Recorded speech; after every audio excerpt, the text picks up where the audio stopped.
जेनझीजना आपण कॉर्पोरेट कल्चरमध्ये ज्यावेळी ऍक्सेप्ट करतोय आणि त्यांचं वेलकमिंग करतोय त्यावेळी खरंच आपली काय चूक होते काय बघणं अत्यंत गरजेचं आहे. हो. कारण मला एकदा ना कॅम्पस टू कॉर्पोरेट प्रोग्रामला गेस्ट लेक्चरर म्हणून बोलवलं आणि मी त्यांना म्हणालो की काय सिग्निफिकन्स आहे, का आपण असं करतोय?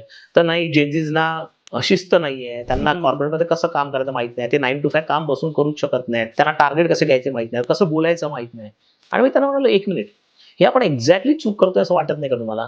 कारण कॅम्पस टू कॉर्पोरेट करण्यापेक्षा corporate to go to campus, कारण पुढचे 30-40 वर्ष हा पूर्ण जे कॉर्पोरेट कल्चर आहे ना, हे जेनझीज डिक्टेट करणार आहेत. करेक्ट. त्यांच्या पद्धतीने हे कॉर्पोरेट कल्चर व्हायला पाहिजे. मग त्यांच्या वर्किंग स्टाईल्स काय, त्यांच्या क्रिएटिव्ह अवर्स काय आहे, त्यांना कशा पद्धतीने काम करावं लागतं, ते 9 to 5 पासून नाही काम करणार. कदाचित पुढच्या 10-20 वर्षामध्ये हा 9 to 5 कन्सेप्ट राहणार देखील नाही. मग आपण त्यांना ठोकून ठोकून मागच्या जनरेशनच्या कॉर्पोरेटसाठी का तयार करतोय? हा माइंडसेट आपण बदलणं अत्यंत गरजेचं आहे. कॅम्पस टू कॉर्पोरेट करण्यापेक्षा आपण कॉर्पोरेट्सने कॅम्पसमध्ये जायला पाहिजे आणि बघायला पाहिजे की जेनझीजना कशा पद्धतीचं काम करायला पाहिजे हं. आणि तशा प्रकारचं वर्क कल्चर कॉर्पोरेटमध्ये हळूहळू तयार करायला पाहिजे. तर खऱ्या अर्थाने आपण त्यांना प्रोडक्टिव्हली काम करण्याची संधी देऊ शकतो.